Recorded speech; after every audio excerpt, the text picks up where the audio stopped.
If you've ever wondered how these beautiful little cookies are made, I'm going to show you today how to make them and the best tool to use to make them. I have used all different types of machines to make the press cookies.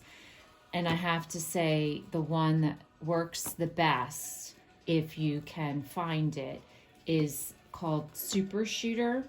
This was my grandmother's, but I actually over the years have purchased 2 more to give to my children. And I found both of them in secondhand stores. So this one I found at Goodwill and paid $1.97 for. But by far, I find out of the manual, battery powered, this is the best machine to use. So you can probably go online. I have seen them online for sale. And basically what you get is you get a whole bunch of different cookie press shapes. A lot of them are for Christmas, but you also have a heart for Valentine's Day.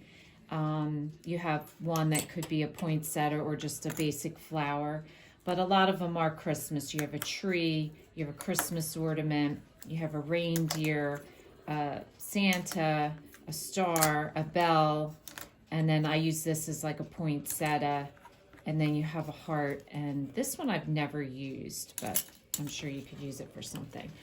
And then what you get with it is the machine itself. And I think the reason why it's so good is that it's powered. You have to plug it in. So it's powered by electricity. And then this one, I happen to get an extra one of these, but typically it only comes with one. And then this is a plunger, and I'll show you how to use that.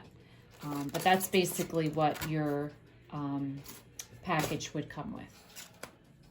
So to start it, the first thing you want to do is take this piece and screw on the base. This is the piece that's going to push the dough up the device. And then you just want to take this, and it just fits into the square hole. Then you're going to take your tube. It has 2 notches. You're going to line up the notches with the base and tighten it in, and then it will come up. And so now you fill it with your dough. Okay, I've mixed the cookie dough, and I wanted to show you, I actually added color.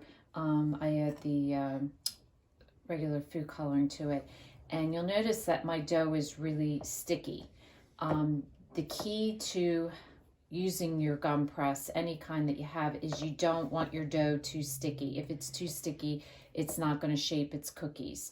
So once you mix your dough together, if it's sticky, you're going to want to add enough flour until you get it to the consistency where you can hold it with your hands and it's not going to stick to your hands. So this is what your dough should look like. It shouldn't be sticky. And what you want to do is just add a few balls at a time, and then you're going to take your plunger and you're going to push the dough down. What you want to do is prevent any air pockets from forming, so you're going to fill the whole tube up with dough. Okay, so once you have it all in, this is what it should look like, no air pockets. And then you put your molding piece on and put the lid on it. The first cookie is the hardest cookie to start. Once you get started and get in a pattern, it goes pretty quickly. So I always start it a little bit before I start my first cookie. Note, if you purchase this, on the side there is a high-low, and I prefer the high setting. You can use the low, but the high setting will make the process a little bit faster. So just know that you can adjust your setting. So you want to hold it down directly on the pan, and you want to press the button for about 5 or so seconds. And see, the first one sometimes is hard to get started. But once I get the first one started, I can usually. And then that's all you do. Then you just go across.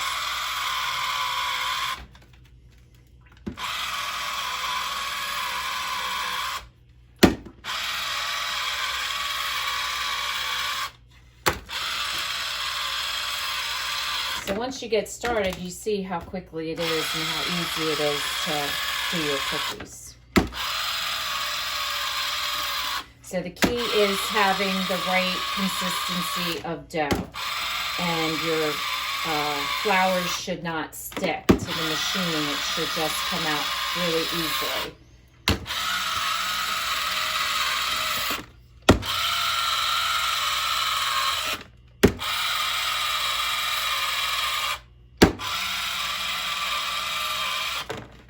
And there you go, you have a plate of gum cookies.